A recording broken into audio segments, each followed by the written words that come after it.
We'd like to welcome candidate Bart Sample for District 25 House. The South Dakota Property Rights and Local Control Alliance, SDPRLCA, thanks you for participating in our 2026 primary legislative candidate video survey.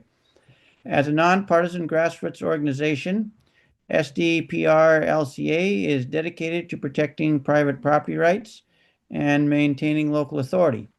Following the 2024 general election, where 65 of 66 South Dakota counties voted no on Referred Law 21, voters are eager to hear where the 2027 legislative class stands on these core issues.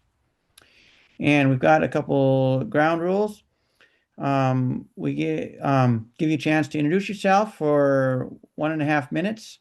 And then we've got 5 targeted questions for 2 minutes. And then a closing statement for 2 minutes. And then you can log off the call at that time. And all 5 of the questions will focus specifically on property rights and local control. And I think you've been able to look at the questions in advance to formulate answers.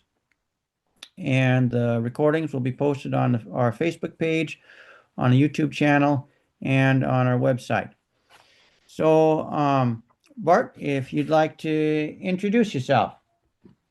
Absolutely. First of all, thank you for having me. My name is Bart Sample. I am a candidate for the House in District 25, which is all of Moody County and northern Minnehaha County. I spent 26 years in the United States Army, and I retired from the Army in 2023. And that's part of why I'm running is I dedicated 26 years of my life protecting people's freedoms. And during the COVID pandemic, I saw how quickly government can strip people of their freedoms. And then when I look at my daughters, I have 2 young daughters, and the world we're leaving them. It concerns me because you can work your whole life, achieve the American dream, and own your home clear and free, but you still have to rent it from the government in the form of property taxes. And the government can still come and take it from you in eminent domain. And that to me is about as un-American as you can find. That is not what our country was founded on. So that's why I'm running.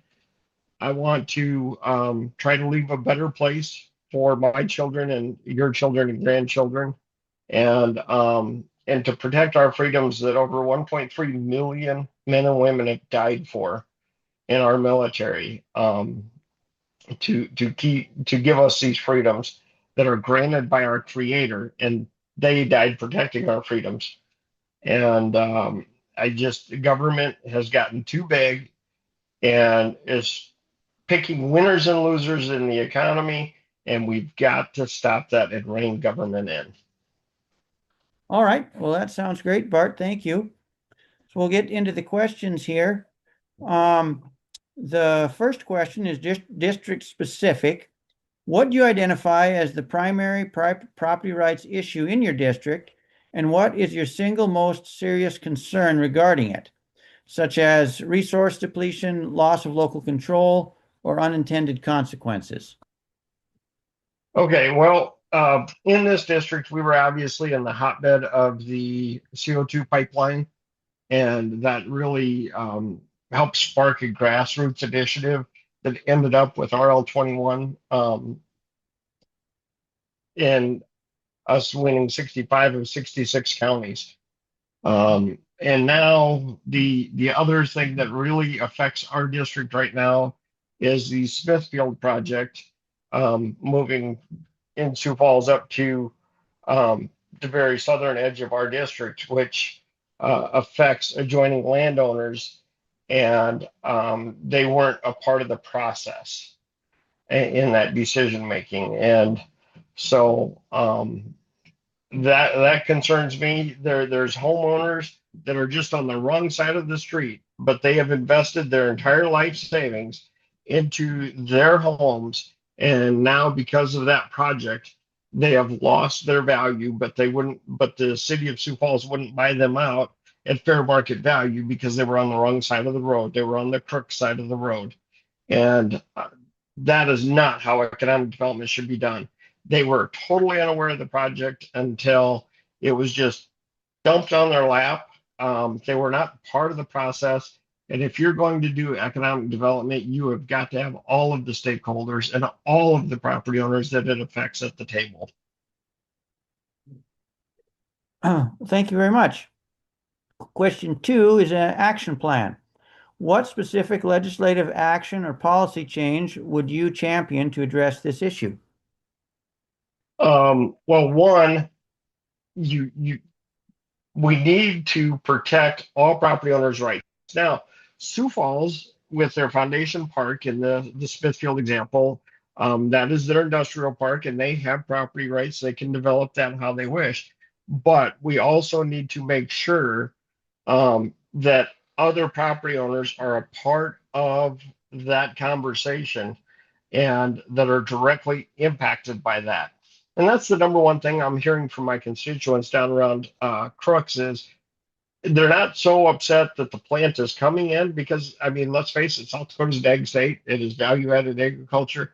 What they're upset about is those decisions were made behind closed doors without consulting them. And it directly impacts them. It directly impacts their school. And then when the city decided of Sioux Falls decided to do the $90 million TIF, and that will directly affect Tri Valley School District right there in Crooks, and also and they didn't have a say on it because they're outside of Sioux Falls. They're on the wrong side of the road, per se, to the city of Sioux Falls. And there was a Benton Township group that tried to sit down and say, hey, look, maybe we can move the plant closer to the treatment plant and we don't have to do a $90 million TIF for the transfer of that water. And they were completely ignored. And when government does that and makes decisions without people's input or just ignores people whenever they do offer their input, that is what creates friction in economic development. And that's what tramples on property owners' rights. If it directly impacts their property, they have just as much right as the folks that want to develop on their side. Very good. Thank you, Bart. Question 3 is core components. Property rights involve the right to possess, control, exclude, enjoy, and dispose. How is the right to exclusion at risk from state mandates in your district, and how will you protect it? Well, again, you work your entire life and achieve the American dream, and government can come in and either take your property or uh, make you pay rent to the government because let's face it, if you don't pay your property taxes, the government really owns your property, not you.